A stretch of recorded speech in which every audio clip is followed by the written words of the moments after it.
नमस्कार मित्रांनो. आजच्या शुभ मुहूर्तावर तुका म्हणे तुकाराम महाराजांच्या अभंगाचं निरूपण आपण सुरू करत आहोत. त्याची आज प्रस्तावना मी तुम्हाला समजून समजून सांगतो आहे. रोज सकाळी पहाटे 5 वाजता यूट्यूबला हे अभंगाचं निरूपण प्रसिद्ध होईल. तुम्ही सगळ्यांनी ते ऐकावं, आनंद घ्यावा अशी माझी विनंती आहे. संत तुकाराम महाराज हे महाराष्ट्रातील एक प्रमुख आणि जनसामान्यांच्या हृदयात विराजमान झालेले थोर संत होऊन गेलेले आहेत. ज्ञानेश्वर महाराजांच्या नंतर 300 वर्षांनी तुकाराम महाराजांचा कालखंड सुरू होतो.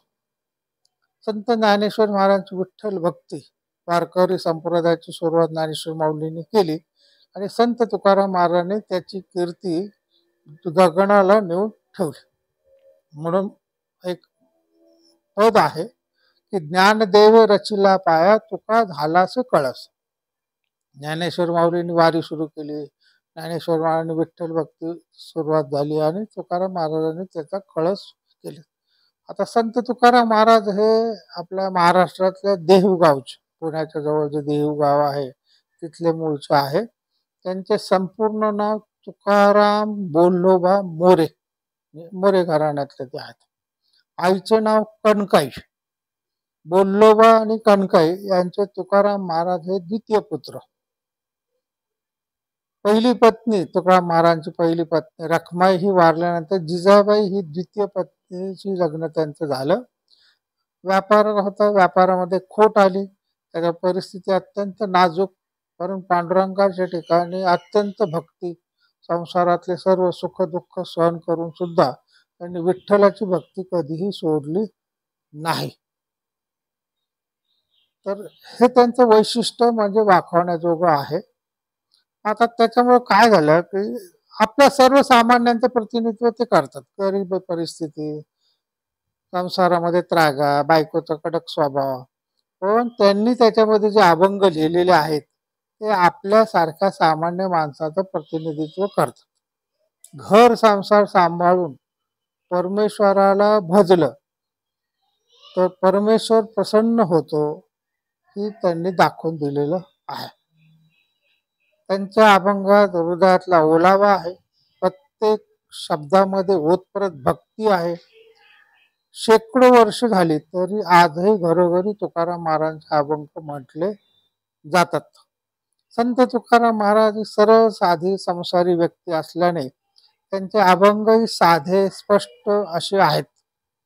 त्या अभंगाचा अभ्यास केला तर सामान्य माणसाला त्या भक्तीतला ओळावा कळतो. आता ज्ञानेश्वर माऊलींचे पण अभंग आहेत, पण ज्ञानेश्वर माऊलींचे अभंग जे आहेत ते क्लिष्ट आहेत, समजायला अवघड आहेत काही अभंग. तुकाराम महाराजांचे अभंग सगळे अगदी सरळ, म्हणजे साधे सरळ सामान्य माणसाला सुद्धा समजणारे असे आहेत.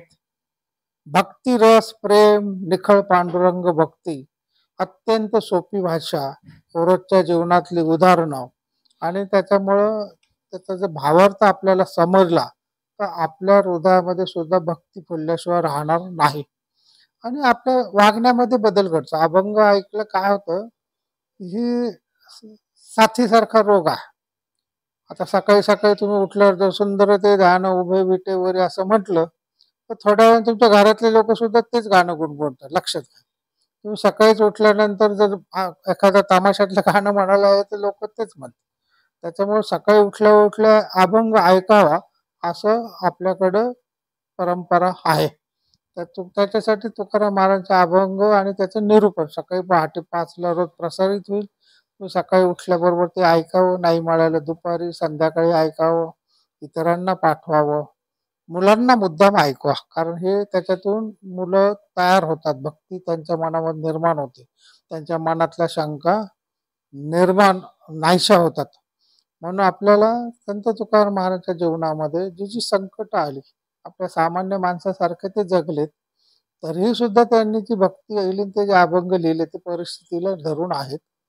तर तुम्ही प्रत्येकाने रोज हे निरूपण ऐकावं, इतरांना पाठवा आणि तुमचे आशीर्वाद सदैव माझ्या पाठीशी राहू दे अशी माझी इच्छा आहे.